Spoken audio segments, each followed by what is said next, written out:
Welcome back for more science. I'm your host, Boston PhD, joined as always by Dr. Moon. Hello. Real quick notice here because we totally didn't forget to announce the next game at the end of the last episode. We're going to be playing Have a Nice Death for our next game, which I know Yes. very little about, but the webpage says it's an Mm-hmm. action roguelike. So if the developers say that, that's good enough for us to put on the list and hope it's true. So we're going to be playing Have a Nice Death for the next game. Came out on everything. At time of recording, it's on Game Pass. So go check it out.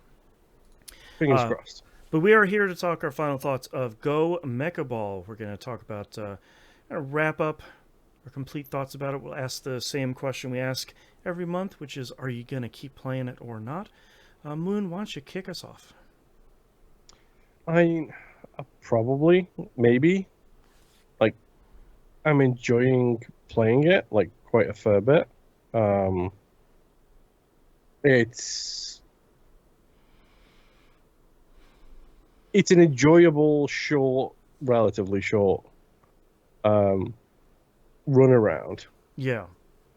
Yeah, runs aren't super, super long, thankfully. Mm-hmm.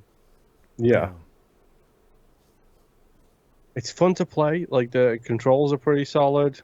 It's got style. It definitely has that. Yeah. And like the upgrade seems significant. Like I don't know about you. I'm up at the point where I'm getting big old upgrades. Yeah. I, we don't always run into roguelikes that have impactful upgrades, and this one is definitely like, oh no, I got a gun damage upgrade, and it's doing some work. Uh-huh. Yeah, that's a good point. Yeah, I'll probably keep playing it as long as it remains on my top five played games and That's right. doesn't go out of sight, out of mind. That's right.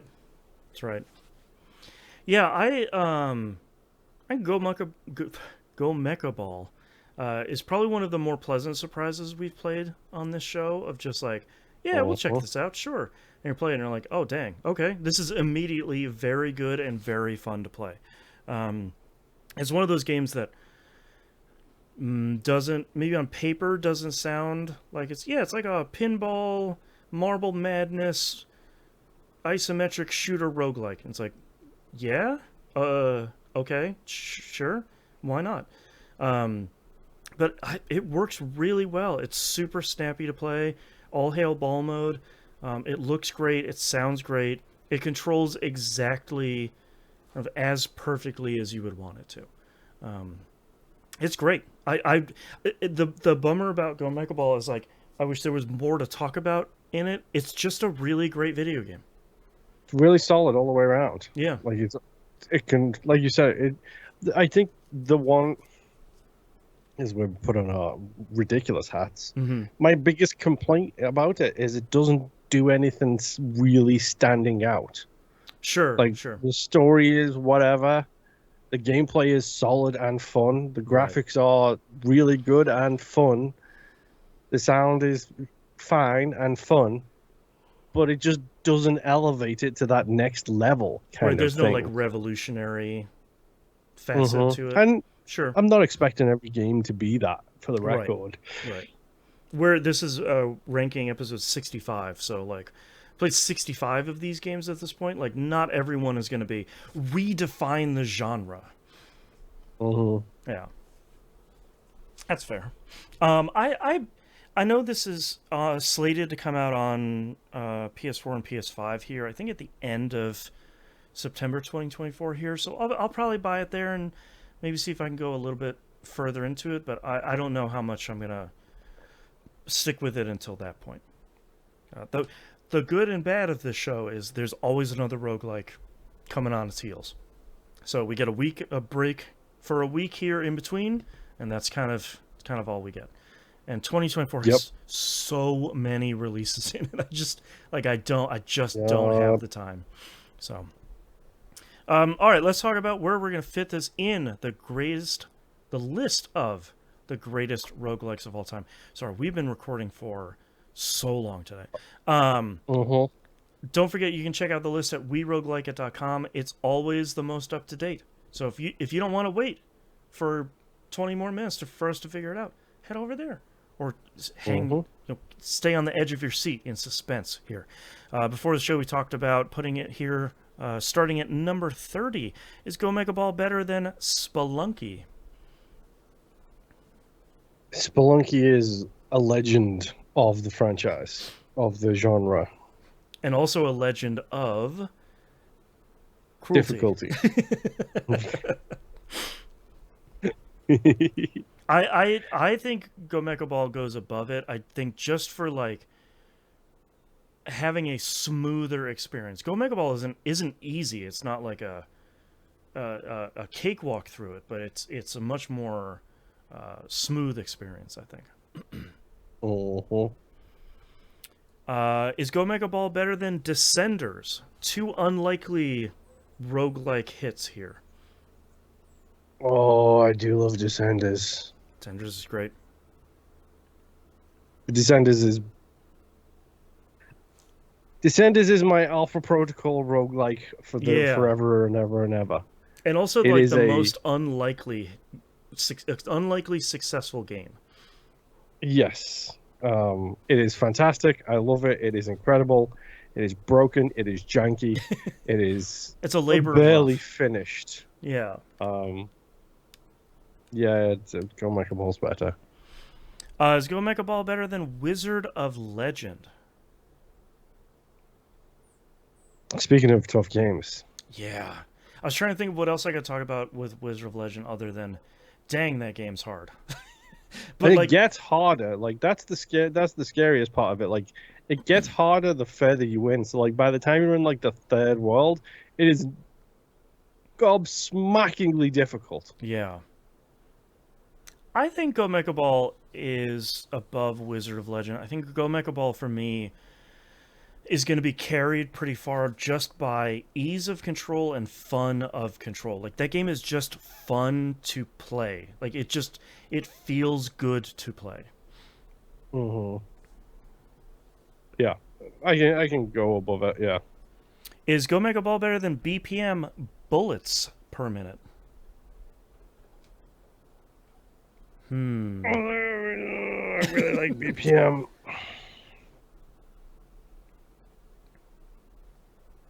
Ba, ba, ba, ba, ba, ba, ba. These ones are tough.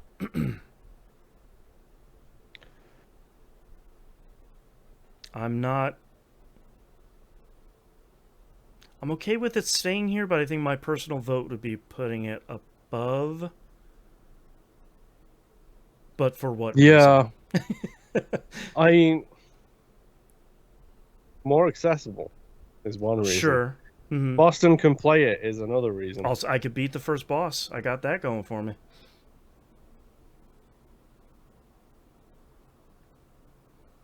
I think I would. I think I'd put it above BPM. I mean, yeah, we can go up there if you want. Is Go Mecha Ball better than Nuclear Throne? Yes, because you can play it. It's so hard. It's so hard. I get it. I will always appreciate that people love that game because it is difficult, but man, game's Hmm. rough. Yeah, I'll put it above Nuclear Throne.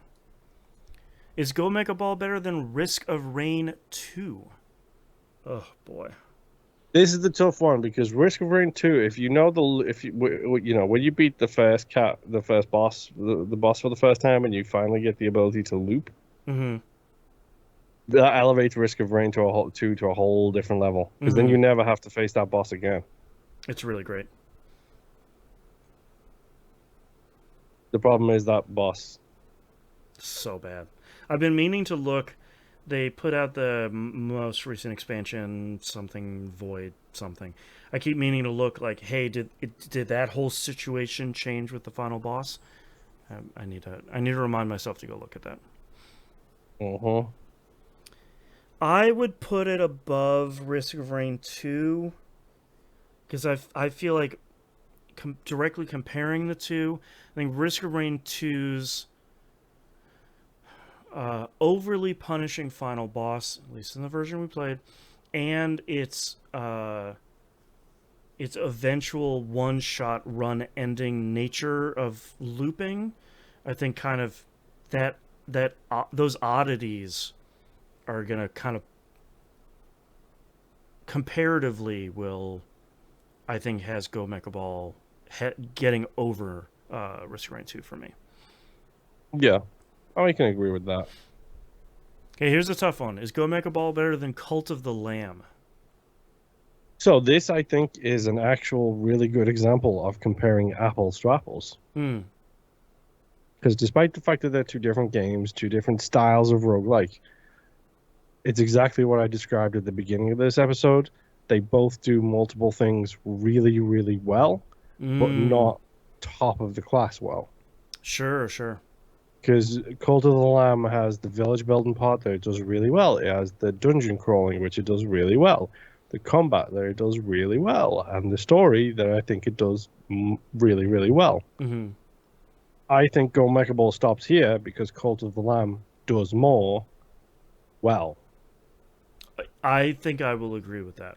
Yeah, and like I think to This is stretch. not negative things No, no, for the games either. like again, we talked about like it's not at the bottom of the list, so this game's pretty good. Um, and like we really did enjoy Go Mecha Ball, and oddly enough, Cult of the Lamb is kind of the same here, where it's like, oh, we're gonna take a dungeon crawling roguelike, smash that with Animal Crossing. Oh wait, that actually works. Where this game is, I'm gonna take Marble Madness slash Ball mode and mix that with a third person shooter. Oh wait, that actually works too. Um, yeah, I agree. I think that's where it should stop because I think that's a really good spot for it to end up because it's just a really solid game, and that means that it ends up here at number 25 on our list. Which hey, it's a pretty good pretty good spot to be in. So Hmm. all right, congratulations to Go Mecha Ball. You're number 25 on the infallible list of the best roguelikes of all time over at weroguelikeit.com. Thank you Yep. very much, everyone, for listening.